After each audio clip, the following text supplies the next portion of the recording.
Joseph Smith was born on December 23, 1805, in the small town of Sharon, Vermont, to Joseph and Lucy Mack Smith. He was the fourth child of 11, 9 of whom would live on to adulthood. He grew up on multiple tenant farms in Vermont, New Hampshire, and New York. Because of this, he received little formal schooling. However, he was instructed in reading, writing, and arithmetic.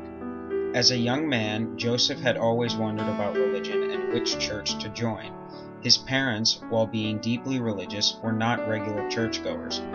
When they moved to New York, his mother and 3 siblings joined the Presbyterians, but Joseph was still not certain. At the age of 14, Smith decided to ask God directly.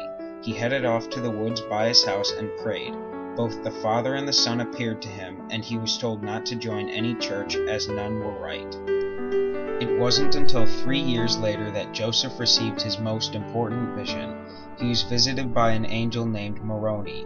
This angel told him of an ancient record containing God's dealings with the early inhabitants of America. These records were written on gold plates, and Joseph was supposed to translate them. In 1827, 4 years after this vision, Smith received the plates from their burial site near his home. He began translating the records, which eventually became the Book of Mormon, and that was published in March of 1830. This led to him forming the Church of Jesus Christ of Latter-day Saints in April of 1830. The new Mormon church grew quickly. Plans were made for a Mormon establishment named Zion. This city would serve as a new Jerusalem, and its goal was to form communities that would live in unity and love.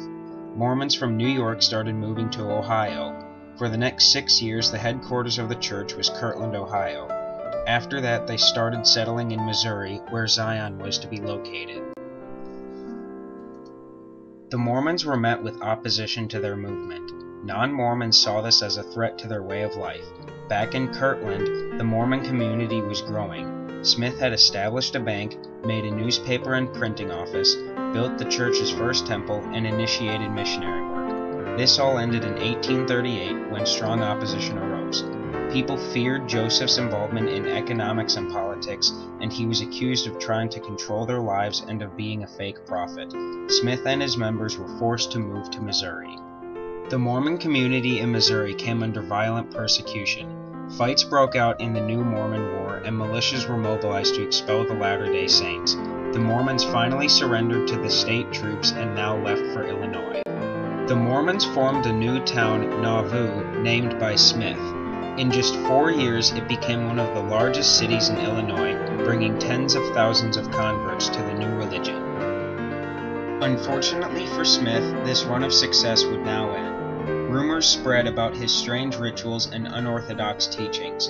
Eventually, Mormon dissidents published a paper exposing Smith's secret teachings, such as polygamy.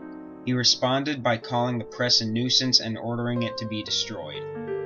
For many, Smith's act of obstructing free press was the final straw.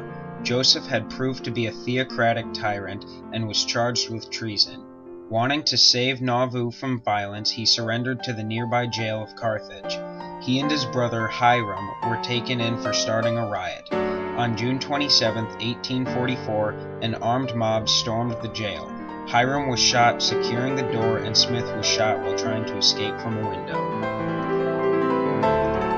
Throughout the short life of 39, Joseph Smith accomplished a lot. He helped establish many cities and communities throughout Ohio, Missouri, and Illinois. He sent missionaries around the world, along with writing volumes of scriptures and helping the construction of many temples. Smith was a candidate for President of the United States. His church is known around the world for its charitable donations and humanitarian services. Joseph Smith was a controversial figure in American history, and he died because his enemies did not understand his vision.